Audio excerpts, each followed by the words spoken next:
Leila waxaa u dambeeyey inay canaantaan hablihii saaxiibada ay la ahayd iyaga oo ku leh Qays balantii ayaad uga baxday aad dhigateen berigaad yaryareedeen.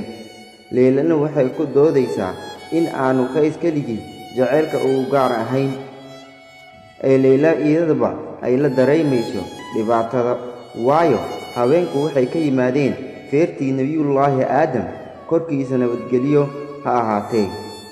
Leilana waxay tiri sidatan: dhulkuu joogo Qays baa aniguna jiraayo, niyadiyo jirkii baa lala kala jiciirto, midba jiha fogaatuu waayah la joogaa.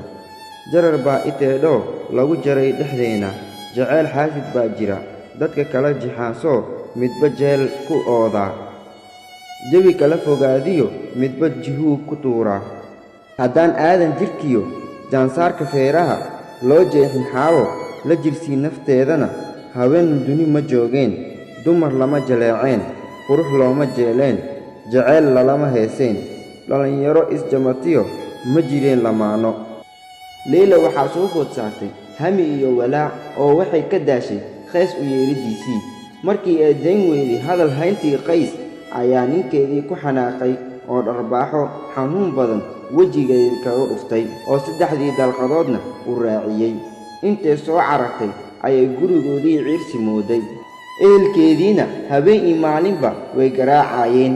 30 maalmood afkeeda waxba maysan saarin oo aan ka ahayn caano hal laga soo lisay oo hal mar kaliya ka bato, ilaa ay ka soo jeestaan indhaheeda buluuga ahaa meel fog oo ay u marsamaan indhakuusha rabbaaniga. Qays waxa uu maqlay in Leila si xun loo garaacay. Markaas ayuu u dulqaadan waayay oo yidhi: halkay kaa jabsay aniguna jirkii jeexjeexmayo, jiradaad qabtaa ana igu jirtaa lee jaciiqiyo. Leila jirkii aniga aan jeclaa jeedalkii lala dhacay, alloo yaanu jirin joogina dunida. Leila waxay aaday allihii abuuray xaggiisa oo way dhimatay. Markaas ayaa inta la meedhay la aasay. Qays noloshiisa halkee u dambaysay. Markii loo sheegay geeridii Leila, Qays dunida way ugu dhammaatay rajaduu ka lahaa. Qays waxa uu tagay gurigii ay ku nooleed ee ay ku dhimatay si uu daawado calaamadihii iyo raadadkii ay kaga tagtay guriga. Qays intaa wixii ka dambeeyey waxaa soo wajahay kurbo iyo walaac xad dhaaf ah. Maalmihii u dambeeyey noloshiisa waxa uu sheegay walaashiisa Hinda in aanay dib loogu arkaynin dunida, iyada oo yaaban ay arrintii u sheegtay ilmo adeeradii iyo walaalihiisa. Markaas kadib waxaa laga baadi goobay buuraha dushooda iyo togoga. Meesha waxay kula kulmeen islaan da' ah oo degan halkaa. Qays ayay weydiiyeen, markaas ayay ugu jawaab celisay: maalin waliba cunto ayaan dhirtaa u geyn jiray. Shalayto markaan damcay in aan halkii cuntada u dhigo, waxaan ku arkay cuntadii shalay oo taala. Dib ayaan iskaga soo laabtay, mar dambana ma arkin.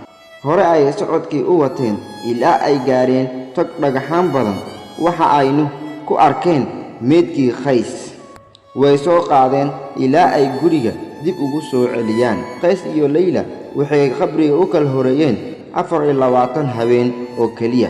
Kadib dadkii oo idil waxa ay maqleen dhimashadii Qays. Ma jirin mid ooya ama tu ooyda oo loogu oohin badan yahay maalintuu Qays geeriyooday. Kama aysan kulmin Qays iyo Leila nolol raaxo leh adduunka korkiisa.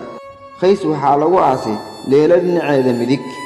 Markii muddo la jooga ayaa waxaa soo daahiray mucjiso aan hore loo arag. Qays iyo Leila labadooda qabri ayaa waxaa ka soo baxay 2 geed oo intay kor u baxeen fooda isla galay oo isku marmay, oo waxaad moodaa 2 qof oo hab is siinaya.